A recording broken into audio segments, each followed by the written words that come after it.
qué hermoso.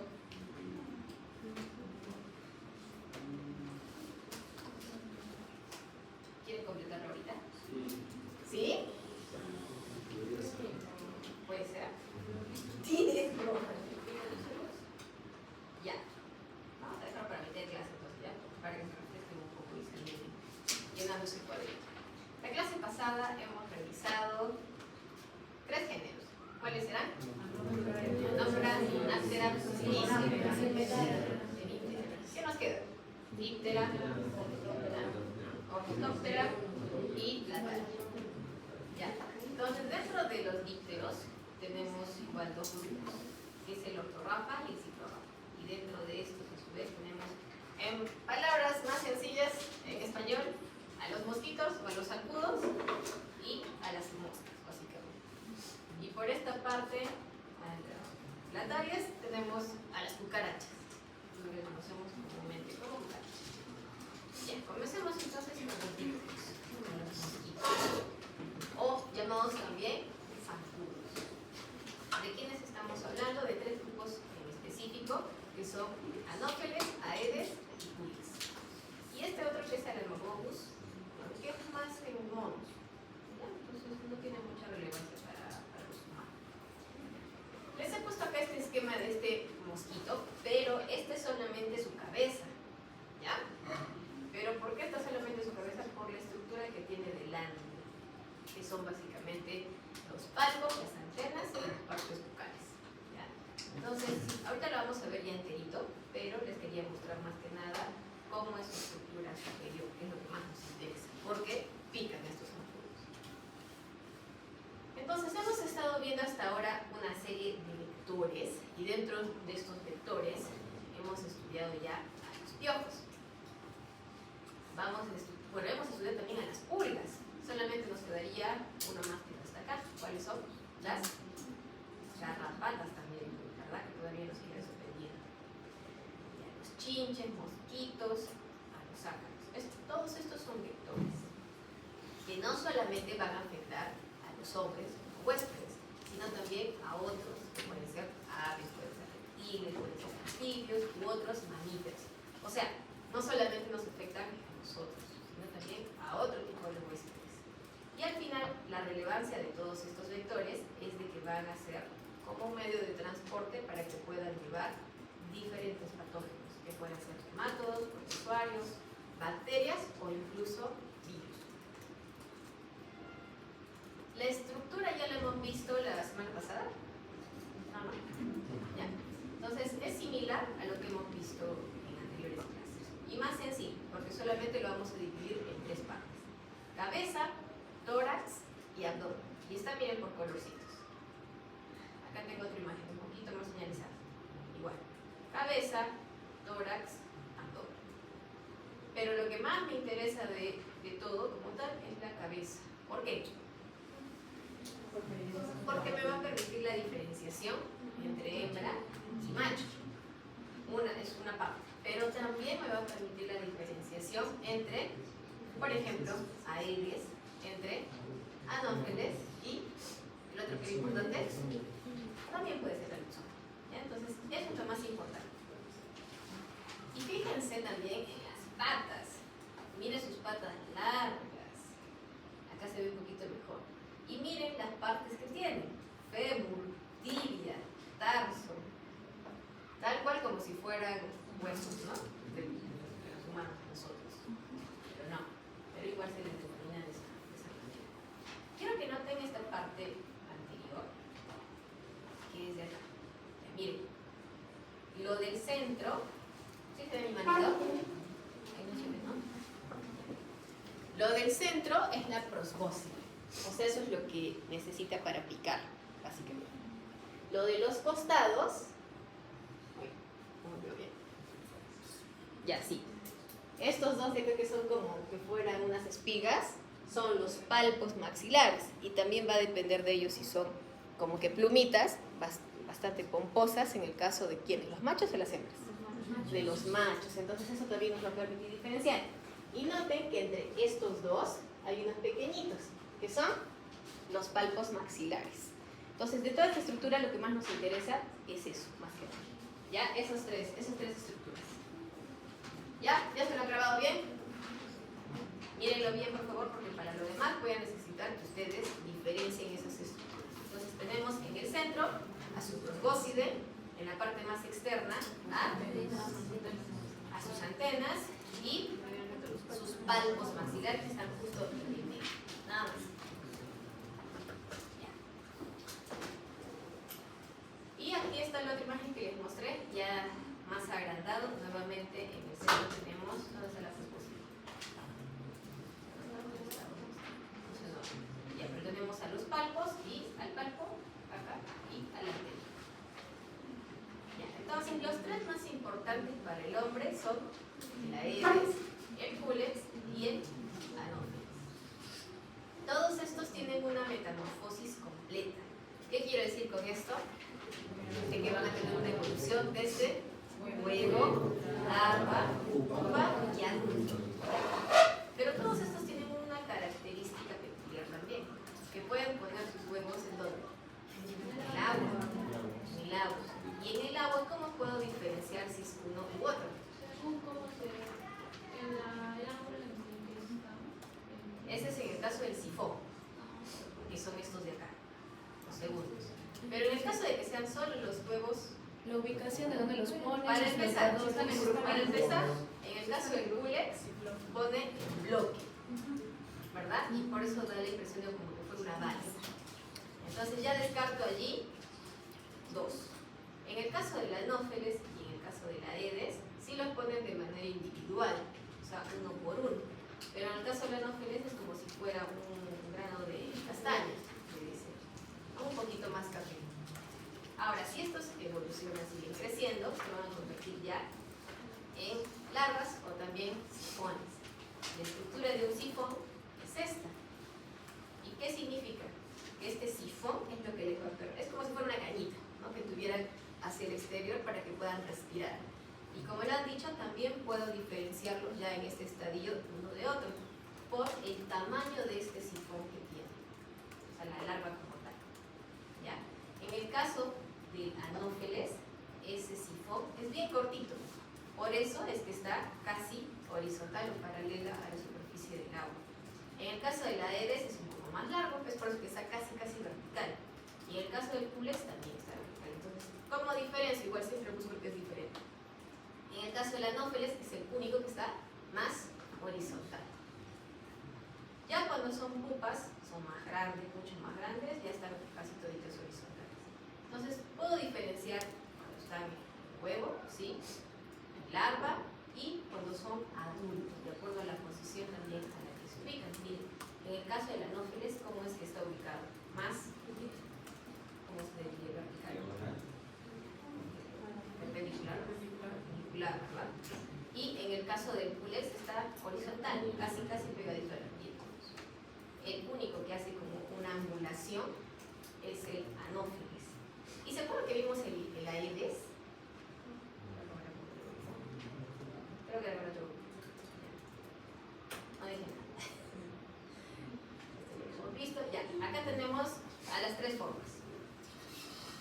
Entonces tenemos a los adultos, tenemos al anófeles, tenemos al culex y tenemos al aedes. Ya les decía del anófeles, ¿por qué? Porque era con el grupo que les sigue a ustedes. Pero sí les conté, creo. Encontramos un zancudo, ya, y lo dejamos. Y tenía así sus patotas largotas y también tenía sus franjitas blancas. Entonces hay tipos también, ¿ya? Pero ahora que venga les voy a decir, miren cómo están sus franjitas. Pero no sé, creo que lo han botado. Ya, a diferencia de la aedes, que sus patas son un poquito más cortas. Obviamente si los comparamos entre cada uno, sí notamos esas diferencias de tamaño en las patas. Pero si ustedes tienen solamente uno al frente, es más difícil.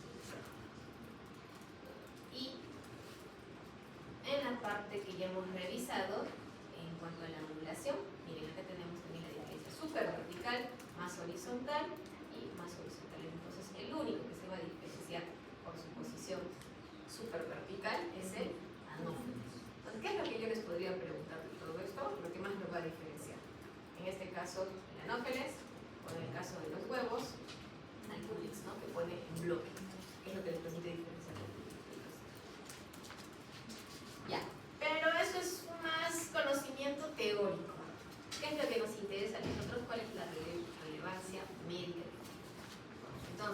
estudiamos todos estos vectores? Porque van a transmitir enfermedades. ¿Qué tipo de enfermedades? Según cada grupo. Por ejemplo, los anófeles van a transmitir malaria, ya lo hemos estudiado. Y también psoriasis. El culex, encefalitis, un poquito más ajeno, ¿no?, a lo que normalmente estudiamos, menos frecuente. El Aedes, con la fiebre amarilla, el dengue, que sí es súper frecuente, eso también les daré más información, y chikungunya, que no es tan frecuente, pero deben saber que el Aedes tiene igual subtipos que van a causar cada uno de estos. Ya. Allá. El hábitat de todos estos y de toda su metamorfosis van a ser generalmente climas tropicales y subtropicales. ¿Ya? Entonces, pueden estar sí en la superficie del agua, y es allí donde van a cumplir la primera parte de su metamorfosis, o sea, huevo, larva y pupa. Y ya como adultos están en criaderos y en fuentes de alimentos, pero también en lugares en donde se almacena agua estancada. Y la alimentación, ¿cómo es que estos nos infectan a nosotros o nos transmiten todas estas enfermedades? Son hematófagos, pero igual, ya les dije de que hay hembra y hay macho. Y en el caso de la malaria, ¿quién era el causante? ¿Hembra o macho? Hembra, porque era hematófago, igualito en estos casos. Generalmente la hembra es quien es hematófaga. ¿Y el macho de qué se alimenta? De polen, ¿cómo se llama? Néctares, de las flores. Ajá. Entonces, ¿pero por qué esa diferencia? Porque la hembra es la encargada de formar los huevos. Entonces necesita proteínas. Por eso es que la hembra es hematófaga. En cambio el macho no. Ya. Y como siempre, actualización, y como les digo siempre, parte de actualizar los conocimientos de ustedes es manejar las normativas vigentes, ¿ya? Entonces la normativa para el dengue, la última que ha salido es del año pasado, del 2024, esto es lo que les he copiado acá. Si ustedes desean más adelante para poder revisarla, solamente anotan esto en internet y lo descargan. Pero les he copiado algunos conceptos que sí tienen que saber. Por ejemplo, el periodo de incubación.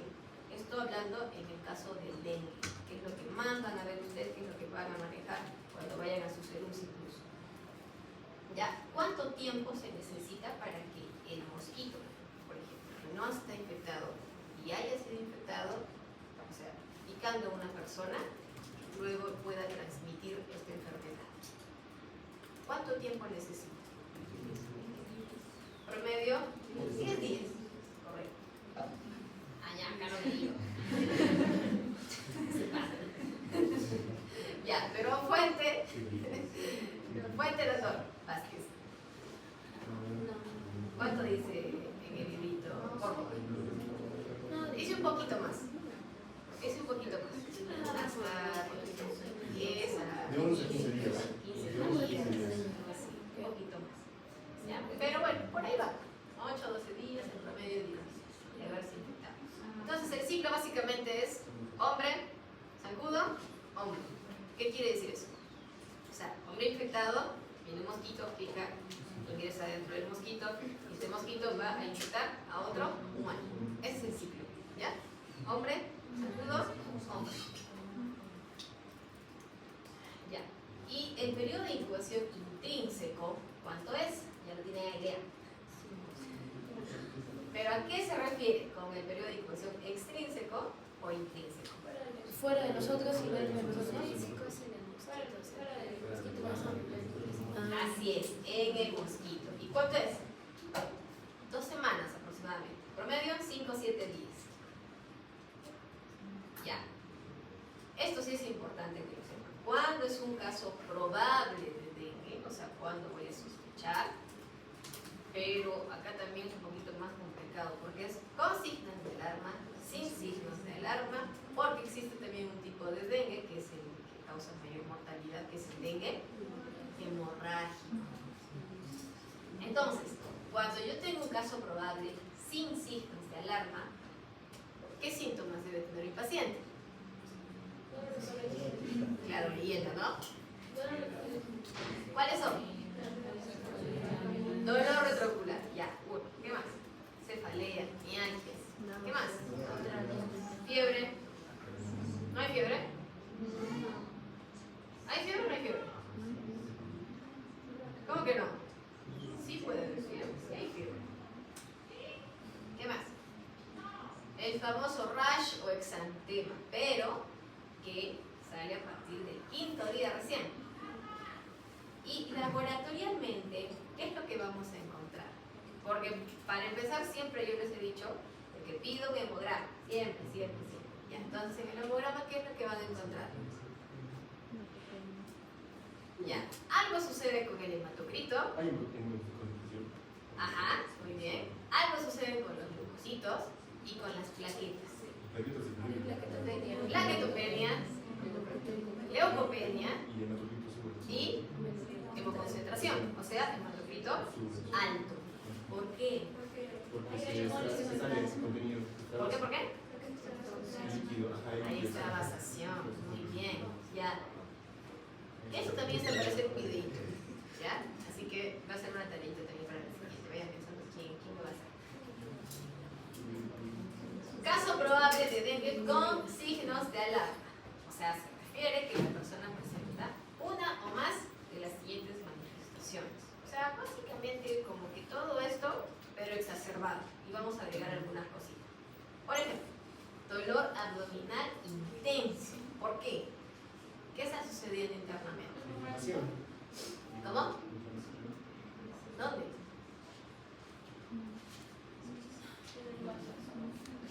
¿Qué pasa? ¿Por qué hay dolor tan intenso? Eso es fisiopatología, ya lo han hecho también. Ya han debido decir eso en micro. Ya, por el vaso, por el hígado, ¿qué sucede? Ajá, pero ¿qué sucede? Mucha ruptura de Vómitos persistentes, sangrado de mucosas y o piel de cualquier tipo. ¿Y por qué hay gingivorragia, epistaxis, hemorragia? Acabamos de la entonces estaría indicado una transfusión de plaquetas. Sí. No. Aumenta la sintomatología porque hay más que lo rompa, hay más que rompa. Y eso también lo van a decir en el video. ¿Por qué no está indicado una transfusión de plaquetas? Porque lo primero que uno dice, plaquetas bajas, plaquetas medias, hay que hacer la transfusión. No se hace. Entonces el video que van a hacer ahora no va a ser educativo para la población, sino va a ser un video informativo y educativo para el propio personal de salud. Así que tiene que tener otro nivel. Ya. Luego, caso probable de dengue grave. Miren que ya les estoy dando las herramientas, ¿ah? O sea, si ustedes se leen la normativa, que son 157 hojas más o menos, entonces ya pues van a ser unos puros en dengue. Ya. Caso probable de dengue grave. Se refiere a la persona con o sin signos de alarma que presenta además por lo menos uno de los siguientes signos. Ya, pues si es grave, shock hipovolémico. ¿Por qué? ¿Pérdida de sangre? No pérdida de sangre. La extravasación. Ya. Entonces, ¿cuál será el tratamiento y lo primordial? Dentro del tratamiento. La hidratación. La hidratación es lo más importante. ¿Y cuánto? Ahora, porque una de las complicaciones también es la sobrecarga de volumen, justamente por ello. Entonces, hay que controlar cuánto es lo que vamos a hidratar, y según el caso. Y eso es lo que tienen que indicar ustedes también en su video. Ya les estoy dando las herramientas, ustedes lo van a agarrar. Sí, sería una exposición también. Sí, ¿no? Ya, una exposición entonces. Pero sería bonito un video, de verdad. Sí. Ya, entonces a lo que expongan, grabamos. Y eso lo subimos. ¿Qué más? Miocarditis, ya bueno. Caso confirmado. Ahora sí. En este caso ya metemos un poquito la parte de laboratorio también, ¿ya? Para el diagnóstico. ¿Cómo confirmar? confirmamos el dengue. Ya tenemos la clínica, tenemos una sospecha, estamos evaluando en general, estamos en una zona tropical o subtropical, o tiene el antecedente de haber viajado a una de estas zonas. ¿Qué es lo que hacemos? Vamos a confirmar ese diagnóstico. ¿Con qué? Para empezar, ustedes básico tienen que saber, para cualquier prueba de estas que se mencionan acá, ustedes le sacan sangre a su paciente, ¿ya? En tubo amarillo. Y con eso se centrifuga y obtenemos suero. Entonces, cualquier tipo de estas pruebas se puede obtener con el suero que ustedes extraigan de la persona. Eso es lo más importante. Y tiene que ser no en cualquier momento. Lo ideal es de que pueda ser dentro de los 5 primeros días. ¿Por qué? También me lo van a explicar en la siguiente clase. ¿Por qué hay una viremia? ¿Por qué? ¿Por qué? Hay viremia. Ya, con seguridad a la siguiente. Entonces tenemos desde lo más específico a la prueba molecular, que es el RT-PCR en tiempo real, o puedo utilizar otras técnicas como el ELISA, pero o inmunocromatografía, cualquiera de las dos, pero que me van a hacer la identificación de un antígeno, que es el NS1, que es muy específico del dengue. Pese a que hay también subtipos de dengue, ¿verdad? 1, 2, 3 y 4, que es el más importante. Pero este antígeno es el que yo tengo que identificar para poder hacer el diagnóstico. Como les menciono nuevamente, por cualquier metodología, ELISA, inmunocromatografía. ¿Qué es inmunocromatografía? Les dije al inicio de las clases, ¿ah? La primera clase que hicimos.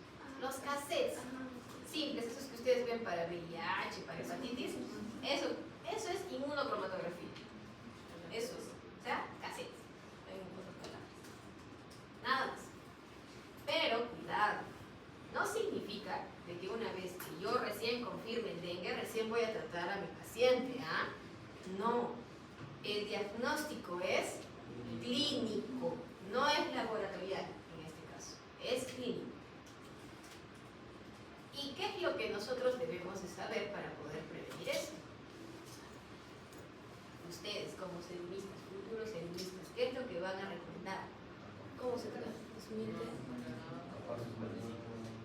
¿Ya?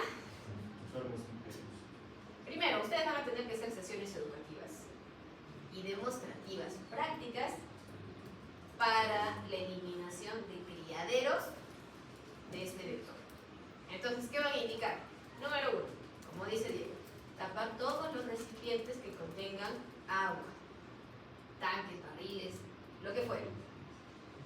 Lavar y escobillar los interiores y bordes de los depósitos donde se almacena el agua. Porque, no sé si ustedes han visto unos contenedores grandes que tienen como una rosca, no son celestes, creo que es de aceite, no sé de qué tipo, no sé. Ya, pero generalmente en las zonas de la costa, o sea, en las zonas alejadas, guarden el agua allí y lo tapan con plástico, pero alrededor se acumula el agua. O sea, donde se enrosca la tapa, allí. Por eso es que dice de que se debe escudillar los bordes del depósito de ese contenedor. Mantener boca abajo los elementos útiles en desuso. O sea, si tengo otros baños que también los estoy utilizando, boca abajo. Frascos, tachos, entre otros. Mantener limpios y tapados los tanques elevados de agua. Cambiar el agua por arena húmeda en el caso de los floreros. Imagínense, ¿eh? Dentro de las viviendas, en las iglesias, porque en las iglesias hay flores. ¿Ustedes han visto alguna vez alguna iglesia que tenga arena húmeda? Yo no he visto eso. Todos tienen agua. Cementerios. En los cementerios, igual, agua. O de ser factible, emplear flores artificiales. Cambiar el agua de las flores acuáticas y escobillar los bordes de los envases cada 3 días. Se dan cuenta que son cosas súper comunes, pero que no las hacemos. Y ustedes tampoco las sabían, les apuesto. ¿Qué más? Consejería en las visitas domiciliarias que hacen. Porque aunque no lo crean, yo recién ahora también que estoy trabajando en MINSA, el dengue es una estrategia como tal que tiene su fuente de financiamiento. O sea, tiene dinero básicamente el dengue. El Estado deposita cada cierto tiempo dinero para esta estrategia para que contraten gente y puedan hacer vigilancia epidemiológica. Hacen sus cercos epidemiológicos, contratan enfermeras, De verdad es un chambón. Si a ustedes les toca hacer sus serums en la selva, de plano van a ser ustedes encargados de estas estrategias. Así que tienen que saber. Ya. ¿Qué recomendaciones les damos a las personas que vayan, como ustedes, que vayan a trabajar, a veranear, a visitar, a hacer turismo en estas zonas? Vestirse con ropa que cubra la piel expuesta del cuerpo. Yo sé que a las chicas les gusta mostrar su cintura del cuerpo, la cintura diminuta, yo lo sé. Pero ustedes también saben, como personal de salud, que están expuestas ¿a qué? A que sean devoradas por los zancudos y que luego regresen con su dengue. Así que ustedes escojan. Así es, no solo dengue, ¿verdad? De todo. Entonces yo preferiría ir como astronauta, pero regresar sano. Utilizar repelentes de zancudos sobre la piel expuesta. Pero esto también tiene su desventaja, porque en zonas donde hay bastante calor, uno suda, ¿o no? Yo al menos cuando estoy en la costa, yo no soy de sudar mucho, pero sudando un montón y estoy que me seco cada rato. Y el repelente que me pude haber echado, ya fue. Igual me pican los zancudos. Usar mallas en puertas y ventanas, usar mosquiteros para dormir. Y esto sí ya, sí funciona. Esas cosas que parecen de los de Ray, que son en aceite, esas cosas, no sirven, yo lo he comprobado. Al final me compré una carpa tipo malla y dormí ahí adentro, porque no había cosa alguna que funcionara. Ni siquiera esos de tul, no, se meten los moscos por abajo, no sé cómo hacer. Pero mejores esas carpas de malla. Orientar a las familias sobre la autoevaluación familiar a través de fichas, como les digo, fichas 10 minutos contra el dengue. De verdad, en la norma técnica que ustedes van a revisar acá, no se imaginan la cantidad de trabajo que es la detección del dengue. Al menos Mollendo, como es una zona cálida, hay bastantes zancudos.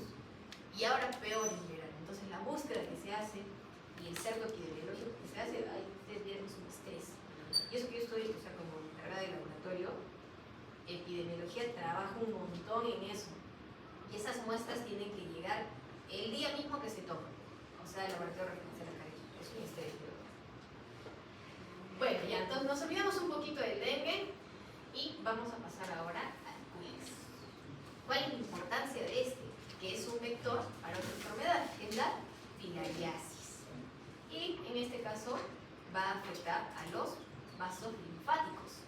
Acá tenemos, por ejemplo, un adulto que está picando y miren lo que está ingurgitando. Les voy a poner zoom. Eso que ustedes observan ahí con flechita es la larva de la filaria. Lo que pasa es de que cuando está alimentándose este zancudo, estas larvas salen por allí. Entonces, en el mismo sitio donde está picando, o hay ese orificio, se meten por allí mismo. ¿Ya? Entonces, tenemos a la anófeles también como vector de la filariasis. La transmisión va a ser mediante la picadura, pero no es como tal como que te inocule, ¿no? Es que está regurgitando y estos ingresan por el mismo orificio donde está picado. ¿Qué síntomas vamos a tener? Fiebre, pero esto está asociado al linfedema, o sea, me va a obstruir el sistema linfático y por ende voy a tener un aumento de volumen en los miembros, que es lo más frecuente, ¿no? Que pican en las extremidades. El diagnóstico serológico. Ya, entonces acá ya nos habíamos adelantado al dengue, pero acá tenemos a la Aedes como vector, que es el agente causante del dengue. Ya sabemos que la transmisión es mediante la picadura.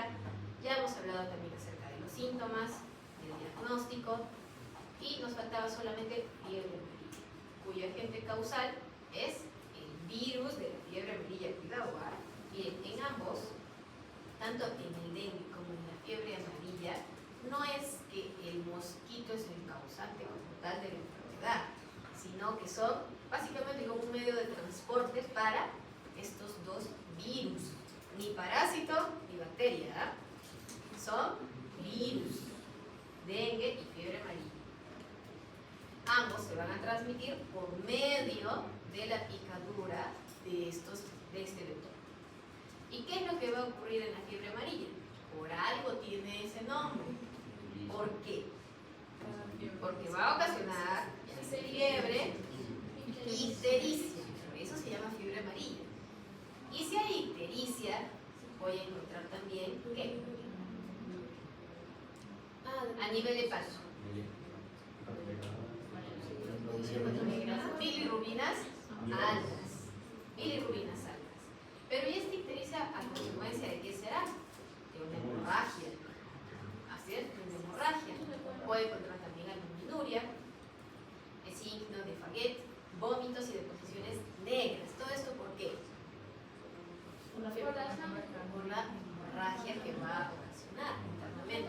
Por ende, voy a tener falla renal, falla hepática y el caso también va a ser serológico.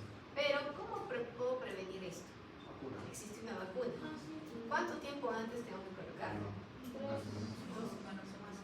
Una semana, 2 semanas, ¿alguien más? 3 semanas. ¿Quién da más? ¿Quién da menos? ¿Y cuánto tiempo dura? Como 10 años. 10 años. Solo 10 años. Pero esto también lo controversial. Que después de que te has colocado la vacuna, no te quieren volver a colocar. El MINSA al menos te dice, ya te colocaste hace tiempo ya. Eso es lo controversial. Eso es lo que ha pasado en Mollendo. Vinieron unos turistas que querían hacerse colocar. Y le dijeron, no, si ya les han colocado, ya no. ¿Pero por qué decís cada 10 años? No, que no está contemplado en la normativa. ¿Y qué es? O sea, ¿qué te queda? Ponerte una partícula. Ya, ahora pasamos a otro grupo, que es psicodidae. Hablamos de la luxemia, que también ha sido un agente en una enfermedad que ya hemos estudiado. En el caso de la Leishman, y ya la conocen también porque ya la vimos, ¿se acuerdan? Sí, pero no sé. También era llamada manta blanca o ira, ¿se acuerdan? ¿Por qué? Porque es un color. Pero también por los pelitos medio blanquitos que tenía en su superficie, que le daba un aspecto más blanco. Color amarillento, es más pequeñito, en su aparato bucal, si logramos identificar o no, creo que no tenía cabeza, ¿no? Estaba con las alas así, Ya, entonces este de acá sí se ve bonito. Tiene sus palpos maxilares grandes, su probóscide también un poquito más larga. Acá se ve mejor. Sus patas son recontra largas y sus alas angostitas. Bueno, las alas sí las logramos ver porque estaba así todo estirado. Aquí está, miren, esos pelitos blancos que les digo. Pero no están blancos, pero bueno, con esos de acá. Ya. ¿Qué tipo de metamorfosis cumple en este caso? También una metamorfosis completa.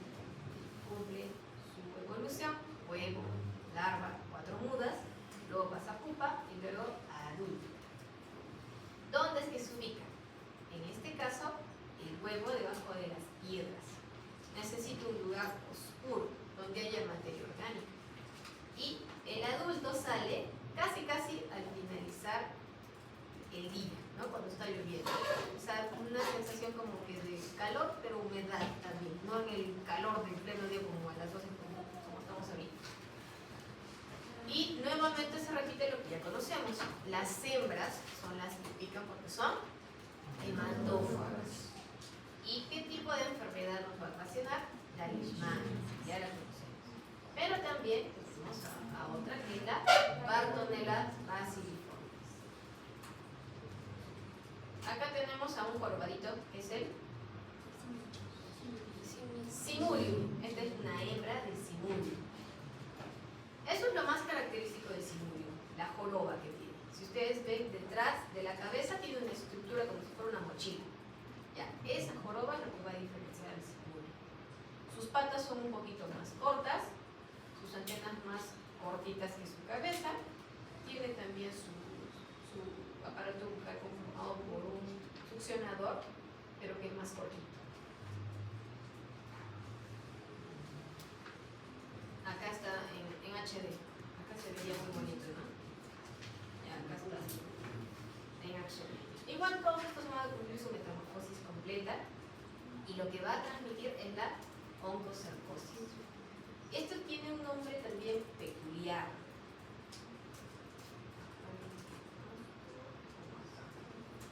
Que es la mosca ¿de dónde le dicen la mosca negra? ¿De dónde? ¿Dónde encontramos, mejor dicho, este tipo de mosca, se podría decir? ¿Dónde? En los ríos. Y alguien podría pensar que es más alejado decir que se puede ir a un río, pero no, es muy frecuente. Por ejemplo, acá nomás en Sabandía y Valle, hay piscinas y están cerquita a los ríos. Y ahí hay full mosquitos también, y hay moscas. Entonces no es nada alejada nuestra realidad. Entonces, ¿qué es lo que vamos a observar? En la oncocercosis. Lo principal es que va a ocasionar ceguera, básicamente. Y acá tenemos la transmisión, que va a ser igual por temperatura, nos va a depositar la larva 3. Y los síntomas que nos va a ocasionar es más que nada a nivel visual, en la cámara anterior. ¿Qué es lo que va a ocasionar? La ceguera. Ya me acordé, ceguera del río. Ceguera del río. ¿Ya? El diagnóstico es serológico. Generalmente es más frecuente en personas que están descubiertas, o sea, en agricultores que están cosechando, ¿no? Es más frecuente en ellos. Pero también es frecuente en personas que van, tan solo puede ser a veranear y que están descubiertos. Mosca negra. Ya. Ahora pasamos a otro grupo, que es deciclorrafa. Acá sí ya es algo más común, que son las moscas como tal. Y aunque no lo crean, tenemos a las moscas domésticas, que ustedes ya la conocen, y a las moscas de colores, que también son causantes de muchas enfermedades, pero no porque en este caso nos inoculen algo, sino porque son vectores también, pero mecánicos. Ya, entonces voy a aprender a diferenciar en este caso también más ligeramente cómo es que puedo diferenciar entre hembra y macho. En este caso solamente nos enfocamos en los ojos. En el caso de que estén más juntitos, estamos hablando de una musca macho. Y en el caso de que estén más separados, como este de acá, es una hembra. Tiene su aparato bucal, como ustedes observan acá, que le va a permitir succionar lo que vaya a comer. Entonces, ¿cómo es que ellos se alimentan? Moscas en todo sitio, hay en sus casas, en mi casa, siempre aparecen moscas. ¿Y se han dado cuenta cómo es que se alimentan? ¿Cómo es que comen? Si hay una estructura, por ejemplo, o sea, si hay estructuras sólidas, por ejemplo, es como que muerde la estructura. Lo hacen hacer con sus enzimas. Creo que tiene algunas enzimas. Absorbe, pero ¿qué es lo que hace? Tiene unas enzimas. Te lo remojo. Como que regurgita una sustancia que les va a permitir disolver de alguna manera los alimentos, y eso es lo que va a absorber. ¿Ya? Entonces, eso es lo que les permite su aparato bucal en este caso. ¿Y cuál es el hábito?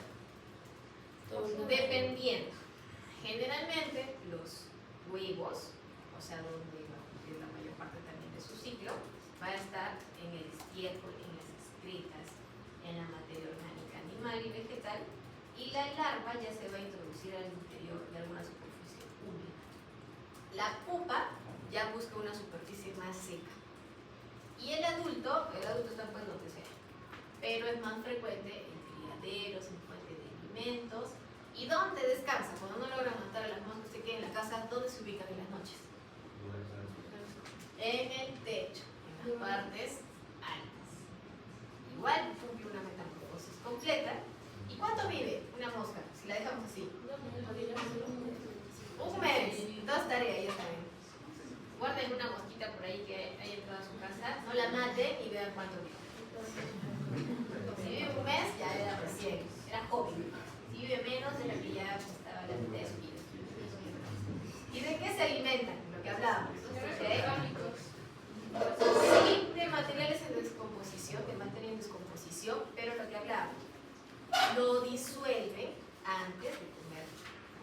absorber. Ya. Y lo que les decía, aunque no lo crean, aunque parezcan tan simples y no tan inocentes, pero sí muy sucias, miren lo que pueden ocasionar. Son vectores mecánicos de todas estas enfermedades. Virosis, miren, la polio, el Coxsackie, las hepatitis como tal, enfermedades intestinales, bacterias, miren, Salmonella, Shigella, E. coli, el Vibrio, la entamoeba que hemos estudiado, la Giardia, huevos de mintos. Puede ocasionar también daño ocular, tracoma, conjuntivitis, otras afecciones, lepra, treponema, leishmania cutánea. O sea, miren cuánto llevan en sus patitas. Cuando hacen inspecciones en los restaurantes, por ejemplo, en el municipio, ¿qué es lo que observan siempre? Uno, la presencia de cucarachas, ratas, ya también, son más grandes, pero también la presencia de moscas. ¿Y por qué? Por todo esto, porque son vectores mecánicos. Comparen ustedes, vayan a un restaurante, a uno, de lujo. ¿Van a encontrar una mosca? Ni una sola podrían encontrar, porque se supone que ahí la seguridad que te brindan los alimentos debiera ser a uno. En cambio, si nos vamos acá por ahí al mercado, de carretilla, full con mosca más grande, una presa más. Entonces, varía también los precios por ahí, por el cuidado que tienen. ¿Y alguna vez les ha tocado uno de esos gusanitos en sus platos? No, ¿Quién sabe? No. Pasa. Pasa. Como hemos visto, las moscas son bien sucias. Están realmente, generalmente en las excretas y luego en cualquier sitio. Pero una vez que están en determinado lugar, por ejemplo en la carne, no sé si alguna vez les ha pasado, basta que estén un momentito allí, ustedes dejan esa carne, ¿qué es lo que sucede después? ¿Se llena de qué? De gusanos, de larvas. ¿Por qué? Porque la mosca ha dejado sus huevos allí. Entonces, si ese alimento no se lava posteriormente, va a ser alimento para que estos huevos, y luego próximamente larvas, se conviertan en su alimento y puedan seguir creciendo. Entonces, existen variedades también de moscas. ¿Ya? La que más conocemos nosotros es la doméstica. ¿Y cómo puedo diferenciarlas? Igual por estadios. Cuando son huevos, no hay diferencias. Cuando son larvas, sí podemos diferenciarlos. ¿Cómo? En un extremo, que es el extremo posterior, va a contener unos espiráculos. Y esos espiráculos le va a permitir respirar, básicamente. Y tiene una forma característica entre una u otra forma, ¿no? Tanto sea en la mosca doméstica u otras que ahorita las vamos a ver. Y su extremo anterior es más puntiagudo. En algunos casos les va a permitir también ingresar, puede ser a una superficie humana o otro mamífero, porque también se pueden alimentar así. Y toda esa estructura que ustedes ven como un acordeón en el cuerpo como tal, les va a permitir desplazarse, porque las larvas como tal, así como ustedes las ven, no están estáticas, se mueven. Se mueven. Y miren, en este caso tenemos sus espiráculos posteriores como si fueran las patitas de un ganso. En este caso es la larva del Coclioma omnivorans. Es otro tipo de mosca. Y acá tenemos a lo que es un poco más frecuente, yo nunca he visto la verdad, pero supongo que acá en la selva, que es el Dermatopia hominis, que es la larvita punk. ¿Por qué? Por las púas que tiene, ¿ya? Pero es muy doloroso este tipo de lesión que ocasiona porque se mete en la piel y se entornilla, así es. Genera un tipo de lesión que es más forunculoide porque se va a meter dentro de la piel y va a ocasionar dolor y también un poco de prurito. Y circundante a esto, full secreción serosa. Algunas personas por el desconocimiento tal vez, ¿qué sugiere? Que lo tapes, dice, para que no respire y se muera. No, Porque se va a mover más y va a generar más no se destrucción. debe hacer eso, no está recomendado. Eso es estoy diciendo. Ajá, ¿qué hacen? Pero Eso que no se debe hacer. funcionaba, ¿no? Ahí. El doctor, ajá, dijo eso. Que no se debe hacer. Ajá, que sí se debe hacer. Ajá. Ah, ya que lo hace, pero no que se debe hacer. Pero que al final de cuentas sí sirve porque, o sea, genera la destrucción, pero al final cuando se muere ahogado. Ajá. Y luego lo saca a salir. Bueno, no está recomendado, no se debe hacer, de que lo hagan personas ajenas a la salud, o sea, personal de salud, bueno, ya, pero no se debe hacer. ¿Qué es lo correcto? ¿Qué es lo que deberíamos hacer?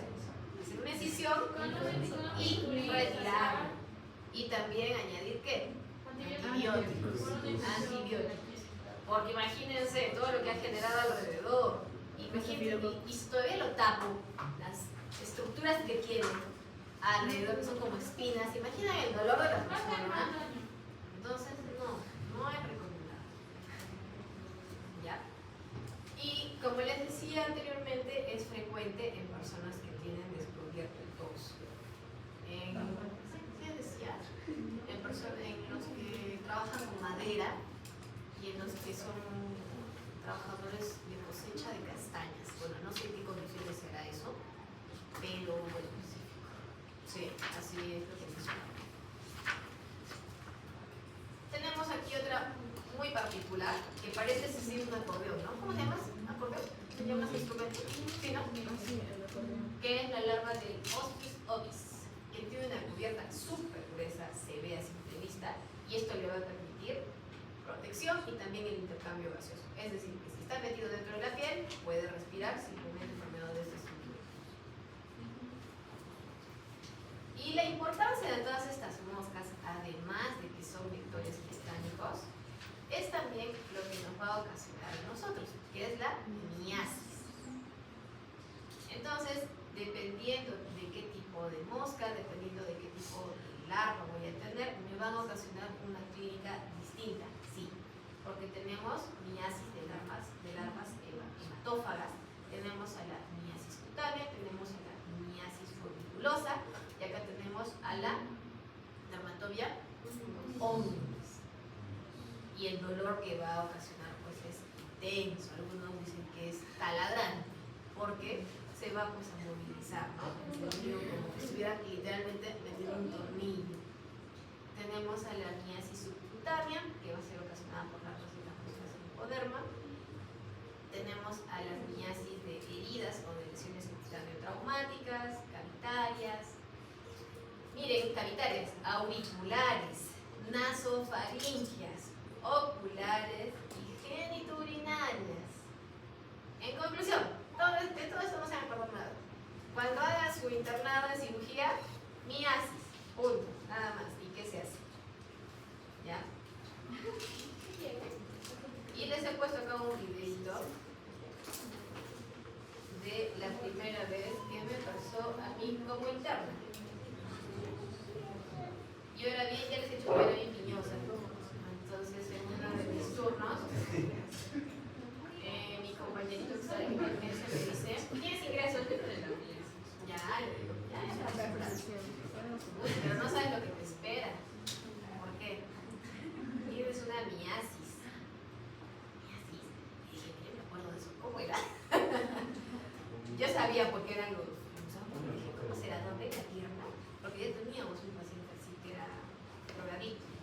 Y era una abuelita, la paciente que yo vi. Y yo la miraba, así como acá, que no veía nada. ¿Dónde están los gusanos? Dije, nada. Y estaba con su hijo, la señora, tendría pues 80 años. No hablaba de nada. Y le digo, señora, ¿pero dónde? Nada, no le hablaba. Y le pregunto a su hijo, ¿cómo le digo ahora? Dije, disculpe, le dije, ¿por qué le has traído a tu mamá? Ah, es que estaba un poquito mal. Ah, sí, ya. Los gusanos, ya no me quedaba con preguntarle. ¿Has visto algunos gusanitos o algo? Ah, sí, están en su boca. Digo, ¿qué? Mamá, a ver, abre la boca. y la limpieza de todo el tejido Y yo necrótico, me quedé así como ayudando a que, y miren esto. ¿Los corrigen es un caso real en su hospital? Hasta que ¿Se ve?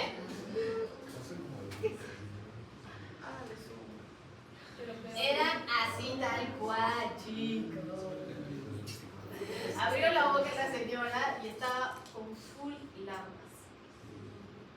Full larvas. Y tenía una parte en el lado izquierdo, esa que no tenía muelas, la señora. Y estaban metidos allí. Y para variar, le habían perforado o sea, no, bueno, no entendí, el paladar blando. Entonces habían algunas que sí estaban subiendo para la nariz. ¿Y cómo? ¿Qué había pasado? La señora tenía el cáncer de lengua. O sea, súper raro. Ya, así era. Fue los casos que me tocaban. Era cáncer de lengua y estaba con miasis. ¿Y qué creen que hice? ¿Qué creen que tenía que hacer? ¿Cuál es el tratamiento? Sacarlas, extracción mecánica. ¿Y por qué no lo hicieron en emergencia? Porque no querían. Entonces dijeron, le echamos hasta arriba que no hay. Entonces, caballeros, tuve que decirle la técnica, ¿sabe qué? Ah, ya doctora, tome.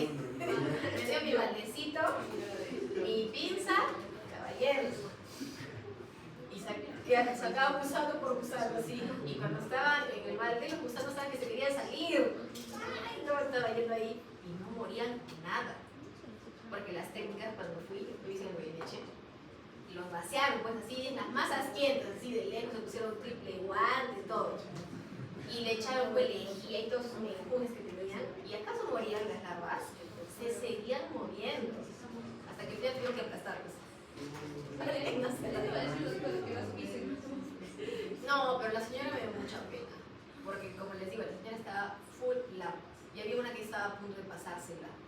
O sea, tuve que sacarle literal de la lengua al balde. Me dio mucha pena. Miren, así por ejemplo, como se ve acá. Miren, así entre los dientes, así, tal cual. Así salían las larvas. Y siempre que hay un caso así, viene otro. Siempre, en medicina siempre es así. Y como les decía, había otro señor, se llama Marcelino, que era un borrachito así que vivía en la calle. Y como estaba abandonado, tenía una herida en el pie. Y vino pues por su pierna izquierda, literal. Y cuando le empezaron a curar, eso fue para el compañero que me mandó el caso. Le dije, ahí está, te voy a mandar eso en tu cama. Y hueco, toda la pierna. Ustedes metían el fluoruro y salía por un huequito. Pero hemos llenado medio balde de gusanos, igual, y tejido necrótico. El señor se ha quedado como 2 meses, 3 meses, porque como era alcohólico, creo que también era diabético para remate, no sanaba sus heridas. Y estaba fatal. Ya, y cada día y cada noche se curaban sus pacientes. Y al frente de él había un señor que tenía una úlcera sacra profunda. Ya, pues, y el señor era paralítico. Entonces, para cargarlo, que chicas vayan bien al gimnasio, porque ustedes ahorita no me aunque ya no sé cómo se haga ahora el internado, ¿eh? Creo que hacen solamente mediodía. En esa época sí era todo el día. ¿Ya no se embarriás? No, sí, pero eso le pizza, no es igual.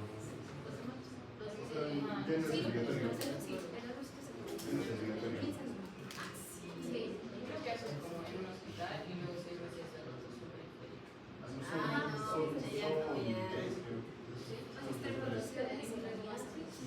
De medicina familiar. Ya, y por último, a las cucarachas o al género Lataria. Ay, a mí las cucarachas me dan cáncer. De verdad. Pero tienen un nombre peculiar. No son cucarachas, por favor. A partir de ahora no digan, ay, una cucaracha. No, van a decir ahora, ay, he visto un periplaneta americano. He visto una platela germánica. Por favor, hable con propiedad. ¿Ah? ¿De qué tamaño son? A ver, yo sé que ustedes han visto en algún momento de sus vidas. Ya, ¿qué tamaño es? Más o menos. Por eso es una grande, ¿eh? De 3 a 5 centímetros. A 5 centímetros, o sea, hay grandotes. ¿De qué color son? A ver si, mira, ustedes recuerdan. Café, pero veo rojizo, ¿no? ¿O no? ¿Tienen antenas? Sí, tienen antenas. ¿Cuántas patas tienen? 6 patas. Acá están, miren, sentaditas, mirando los ojos. ¿Qué? Vuela. No. ¿Tienen las patas? ¿Arañas que vuelan? No, sí, la araña no pasa. ¿Cuál araña vuelan? Ya está, acá tenemos, miren, al planeta americano, hembra y adulto. Acá tenemos la tela, que es más pequeñita, la tela germánica, y miren, lo que dejan acá son sus opotecas. O sea, si ustedes encuentran una cucaracha en su casa y la matan, no significa que han matado a toda su generación, porque seguramente les ha dejado un recuerdito por ahí en alguna esquinita de su casa. O sea, está dejando a sus hijitos. O sea, ¿quiénes? A sus otecas. Han matado al adulto, pero no a los hijitos. Entonces, hay que buscar las otecas. ¿Cuál es el hábitat de estas cucarachas? ¿Dónde las han encontrado ustedes? A ver. En Camaná, ya, pero ¿dónde? En las Detrás de las refrigeradoras, en los sumideros, en las paredes, ¿ya? En las paredes, en los zócalos, en las cocinas, en los bomberos, en los baños. Y en este caso ya no se cumple la metamorfosis completa. Tenemos al huevo, a las ninfas y a la forma adulta. ¿Cuánto puede llegar a vivir? El periplaneta americano, o americana, que es lo que conocemos nosotros, realmente, las grandes, que son las cucarachas grandes, pueden vivir hasta 3 años. O sea, pueden tener una mascota, así. Pero la platela germánica sí vive menos, solamente un mes, más pequeña. Y generalmente, ¿en qué momento salen a alimentarse? En las noches. En las noches. Pero son vectores también de múltiples enfermedades. ¿De cuáles, por ejemplo? De bacterias, como la Shigella, nuevamente, la Salmonella, Enterobacterias, protozoarios, ya, entamoeba, entamoeba coli, el Mintos, Himenoletis nana y Trichuris trichuris. Entonces, tanto por replicación, contacto con el cuerpo, o sea, como un vector mecánico como tal, y también por sus eyecciones. ¿Listo? ¿Qué es esto? Insomnia. Muy bien. ¿Esto? Primero, ¿cuál es la primera pregunta que debemos hacer? Tenidos. ¿Ya tiene o no tiene tenido? No tiene. No tiene. Entonces, ¿qué opciones tengo? Chopis, cristinas y pulgas penechitas. Tunga penechitas. Ya, entonces saco las manos. Ya. Me quedan dos. ¿Cuáles son? Chopis y ritales. Y Purex y Rita. Ya, ¿cuál de los dos? Hembra, macho. Hembra. Aquí.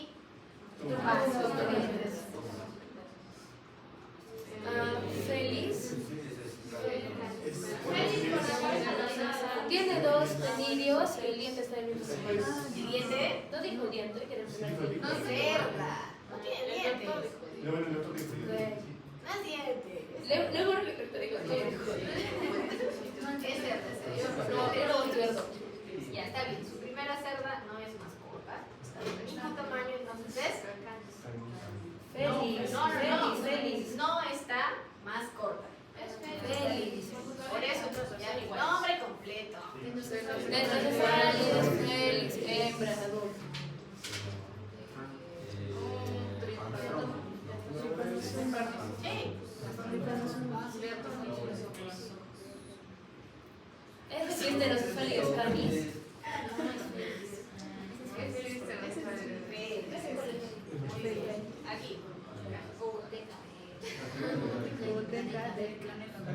Todo en serio. No.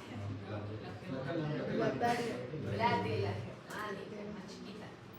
Aquí. Huevos de pedículos humanos y virus pubis. Cimex reticularis. Virus pubis. No, esa es la frontius.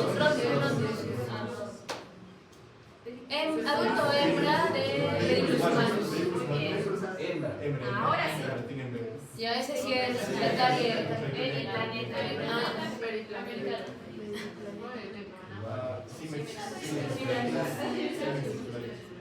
Cimex reticularis. Y todo, ya lo sé, deja que Larva, ya, ¿de qué? mosca doméstica.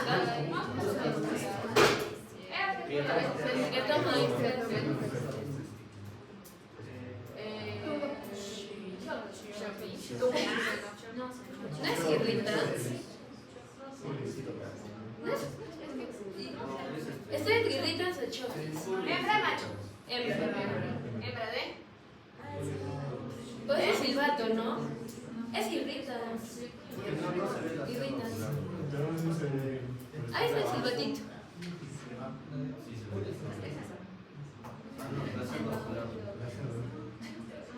No se ve.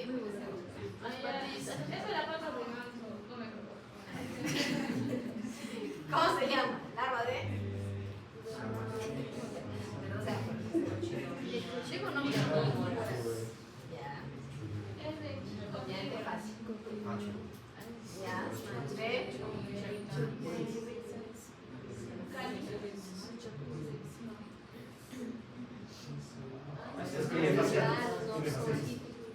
Los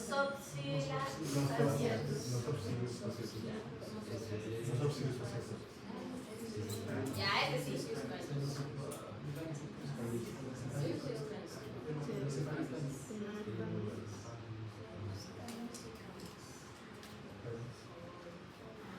Hay jorobado, el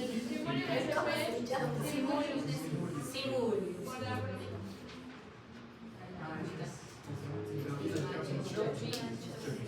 Nombre completo.